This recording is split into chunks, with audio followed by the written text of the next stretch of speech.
Hey, Steve Saretsky here. As always, it's the Canadian real estate market update with a particular focus on Vancouver. If you get any sort of value or entertainment out of these videos, all I ask is you hit thumbs up and subscribe. Questions, comments, put those below. Just want a little bit of housekeeping. The Saretsky report for April 2019 is now available, so it's basically a comprehensive overview of my thoughts and analysis of the housing market in great detail. So it's a free PDF. You can click the link below in the description where you can get the report and sign up for it on a monthly basis. All free to use, so hopefully you get some value out of that. But wanted to do sort of a synopsis on that report. Basically give you sort of, thoughts, stats in terms of what's happening in the Vancouver housing market. Obviously, we always look at broader things that are happening as well. Earlier this week, we had, Polo's revised his GDP forecast from 1.7% down to 1.2% for 2019. Obviously, making some references to the housing market and how, the softness there continues to catch Polo's off guard. But we're going to focus more on the Vancouver side of things. What we're seeing is basically a continuation of the trend. So what we had in April was, last month in March we had a 33-year low in home sales across Greater Vancouver. This year was actually this month in April was actually a 19-year low. So you had a 19-year low. You had the fewest home sales for the month of April since April 2000. So I guess you could call it a slightly better in terms of maybe a headline.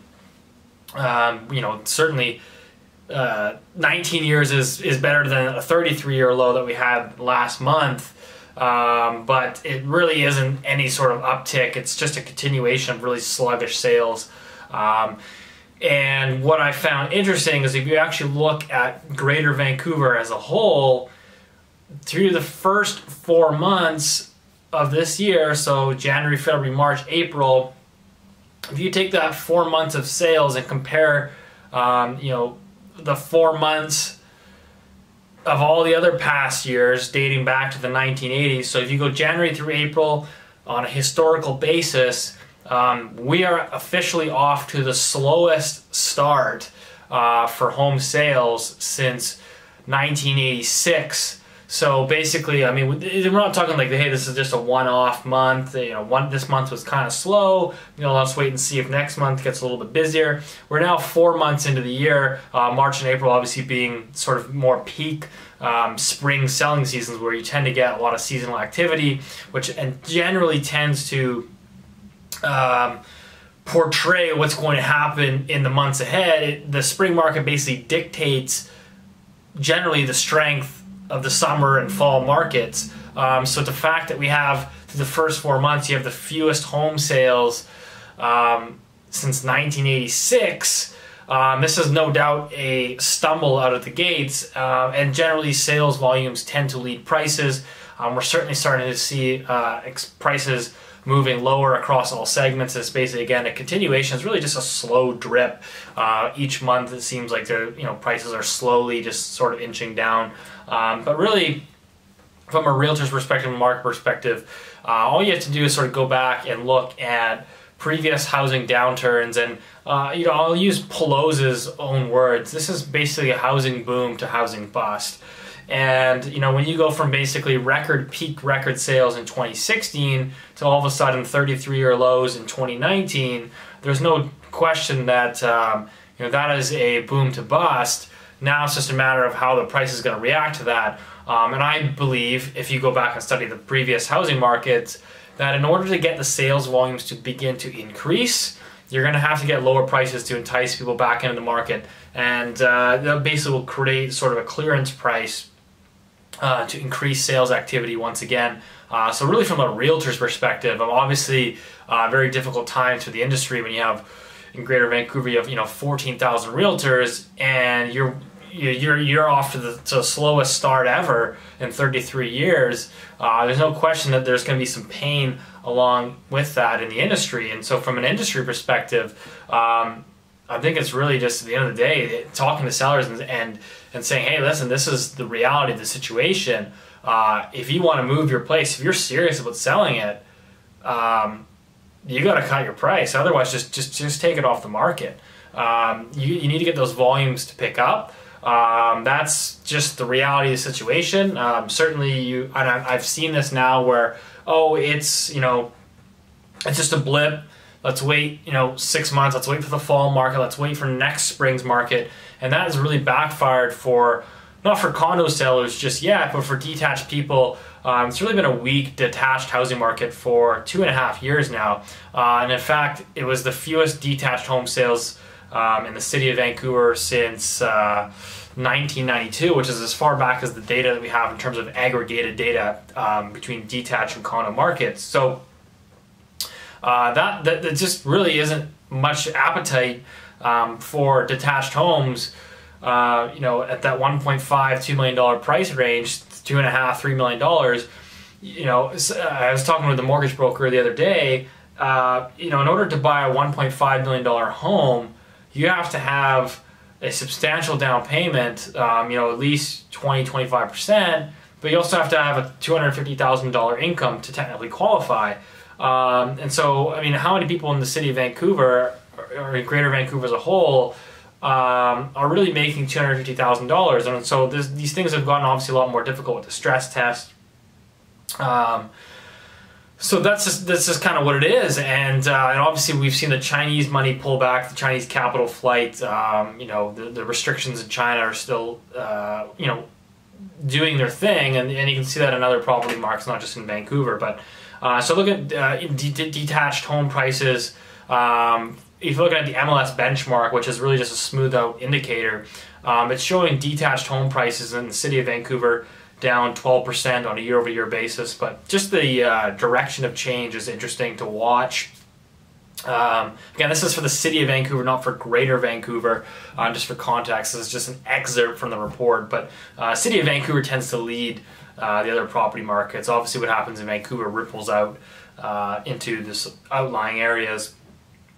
If you switch to the condo market is really the same thing. If you have prices coming down, as we're seeing significantly in the detached housing market, and sales volumes really start to dry up, there's obviously trickle down and knock-on effects of that. So people can't sell their homes, so they can't necessarily downsize into the condo, or the equity in the detached home is drying up, so there's not that much money for helping first-time buyers with down payments. So and it's all starting to have those knock-on effects in terms of, hey, detached prices are coming down.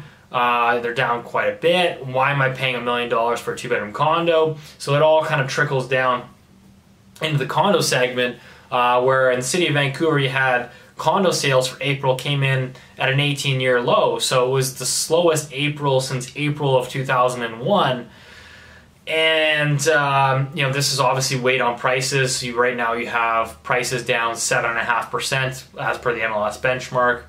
Really depends on the metric you use. As I've said, I say they're down about 15%. The average price per square foot, if you look at that metric, that'll tell you that condo prices are down 15%, again, on a year-over-year annual basis, which, again, seems to be sort of what I'm seeing from a feet-on-the-ground perspective. So, yeah, these are just the numbers. They are what they are. As I've said to people before, and particularly people in the industry, obviously these are difficult times, but it's like these downturns,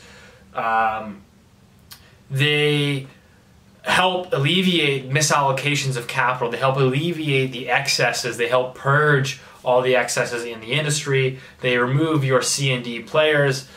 They create opportunities for those that have capital to deploy in a down market, and those that can actually weather the storm end up just taking a larger chunk of the pie and capitalizing from those opportunities that come out of that. So it's really all just looking at from a perspective. You can't really dwell on what it is. It is what it is. So I continue to look at certain indicators to sort of see if there's any sort of inkling. Residential mortgage credit growth, which is one of the key factors that I continue to look at on a year-over-year basis in March, as per the Bank of Canada, came in at, I think, 3.25%. So that is really weak growth. It's growth that we haven't seen in nearly 2 decades.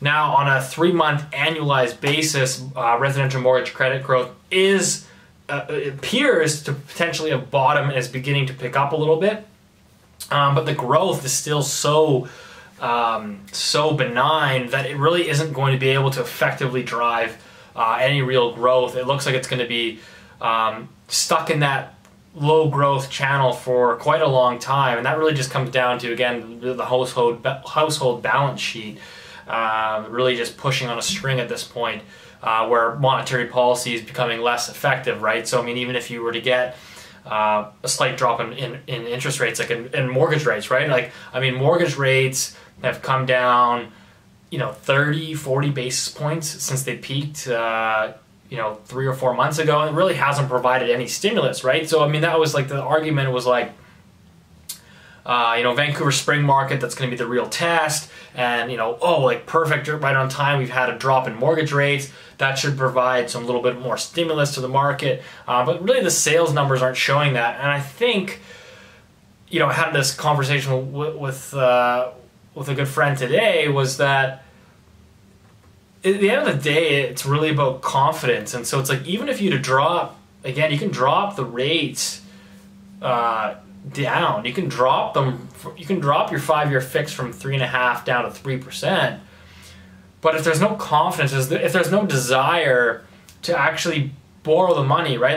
Like if you're going to take on, say, $1 million mortgage, like, you have to be confident not only in your job and your employment, but you have to be confident in the housing market to actually have an interest to take on the debt, right? So it's not necessarily that interest rates are the be-all, end-all. Certainly they can stimulate things, but when debt levels get to a certain level and the confidence isn't there to borrow, they really aren't that stimulative. So, and again, you can see that in Europe, you can see it in Japan, right? I mean, Japan's been doing QE for 20 years. They've had interest. They basically, they have negative interest rates, and they haven't been able to actually stimulate any growth in home prices.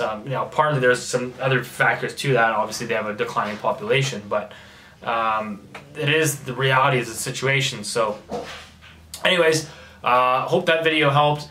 Otherwise, see you next week.